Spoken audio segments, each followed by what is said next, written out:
I can feel the blood creeping up from the heathens. Got will, got fight, got pride, got reason. If they wanna go eat, then you know I'm gon' feed them. If you're coming for me, hope you're ready for a demon. I got eyes in the back of my head, I'm seeing. Take me for granted and you know I'm leaving. I'ma take what's mine with the webs I'm weaving. I could take this crowd from seeing.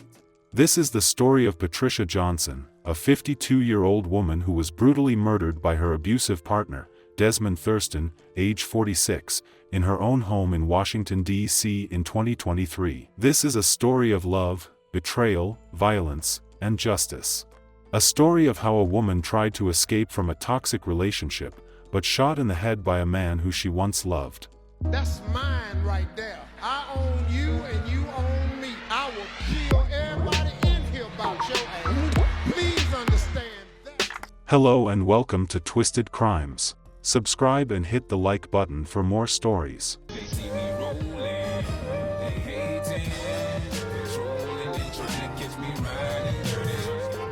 Patricia Johnson was born in 1971 in Washington, D.C. She grew up in a loving and supportive family, with her parents and two sisters. She was described by her relatives and friends as a kind, generous, and cheerful person, who always had a smile on her face. She graduated from Anacostia High School in 1989, where she was a member of the Honor Society, the debate team, and the choir. She received a scholarship to attend Howard University, where she majored in business administration. She wanted to become an entrepreneur and start her own company someday. She worked part-time as a cashier at a grocery store near her campus. She graduated from Howard University in 1993 with honors. Patricia started working as a manager at a fast food restaurant in 1994, where she supervised a team of employees and handled the daily operations of the business. She was a good leader, who motivated and trained her staff to provide quality service and food to the customers. She was passionate about her work and always looked for ways to improve the performance and profitability of the business. Patricia met Desmond Thurston in 2015 when he came to the restaurant where she worked as a customer.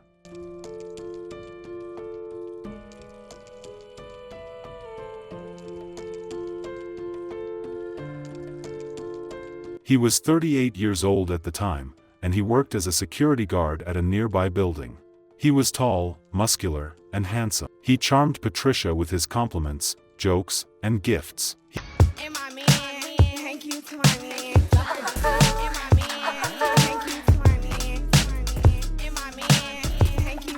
This is your man. Yes, Look at the screen. that's mine. And I'm gonna stick. He asked her out on a date, and she agreed. They started dating and soon moved in together in Patricia's apartment in Southeast D.C. Patricia thought she had found the love of her life. They did so much together. Here are a couple of videos of them hanging out together.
She introduced Desmond to her family and friends, who liked him at first.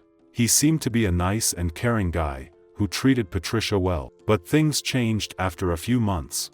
Desmond became jealous, possessive, and controlling. He started to accuse Patricia of cheating on him with other men, even though she was faithful to him. One of the first signs of trouble in Patricia and Desmond's relationship was in January 2020, when they had a fight over some property they owned together. Patricia told the police that Desmond hit her in the eye with his fist, leaving her with a bloody and swollen wound. Desmond claimed that Patricia also hit him, but the police did not find any proof of that. They arrested Desmond and charged him with assault.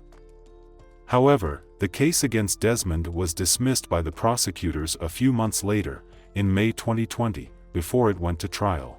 They did not give any reason for dropping the charge, and they refused to comment on their decision, saying that it was their policy not to do so. The next time the police got involved in their relationship was in October 2021, when a neighbor called them to report a loud argument between the couple. The police said it was about gas for their car. The police went to check on them and found them in their apartment.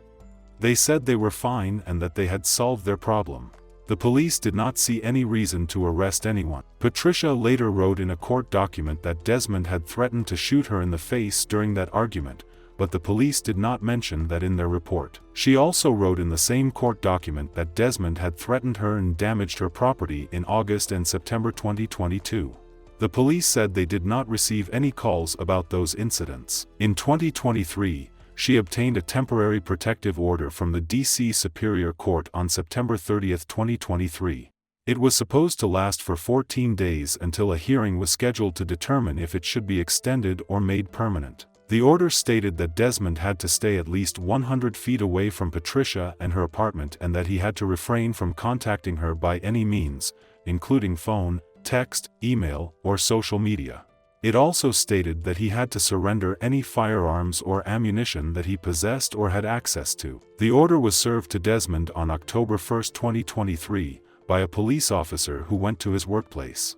Desmond was angry and upset when he received the order. He told the officer that he loved Patricia and that he didn't want to lose her. He said that he would never hurt her again and that he wanted to talk to her. The officer told him that he had to obey the order or face legal consequences. He warned him not to go near Patricia or her apartment, or to contact her in any way. He told him that if he did, he would be arrested and charged with violating the order, which is a criminal offense in D.C. Desmond said that he understood, but he didn't. Later that night, Desmond was determined to confront Patricia and make her pay for leaving him. He drove to her apartment with a gun in his hand, ignoring the protective order.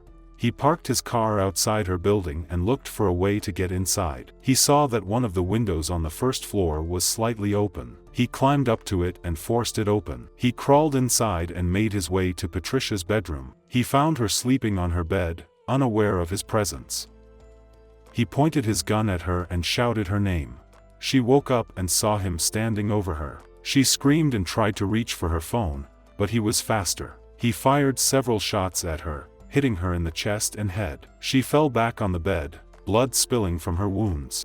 She was dead before she hit the pillow. He looked at her lifeless body and felt a surge of anger and regret. He realized what he had done and panicked. Ran out of the bedroom and back to the window. He jumped out and got into his car. He sped away from the scene, leaving behind a trail of blood, bullets, and fingerprints. The neighbors heard the gunshots and called 911. The police arrived at the scene shortly after and found Patricia's body on the floor. They also found the protective order on a table, along with Desmond's picture and personal information. They quickly identified him as the suspect and issued a warrant for his arrest. They also alerted other law enforcement agencies to be on the lookout for him. They tracked him down the next day, on October 2, 2023, in Maryland, where he had crashed his car into a tree after a high-speed chase with the state troopers. He was arrested and taken into custody without further incident. He confessed to killing Patricia and expressed remorse for his actions. He said that he loved her and that he couldn't live without her. He said that he was sorry for what he did and that he wanted to die.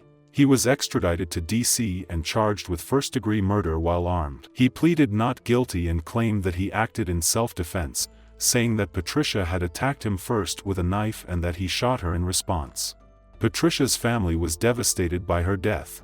They said that she did not deserve to die in such a brutal way. They said that they tried to help her get out of the abusive relationship, but she was too afraid and ashamed to leave him. They wished they had done more to protect her and to prevent the tragedy. Her family members expressed their anger and frustration with the police and the court system, which they said failed to protect Patricia from her killer. They demanded justice for her and said that they hoped that Desmond would be convicted and sentenced to life in prison for his crime.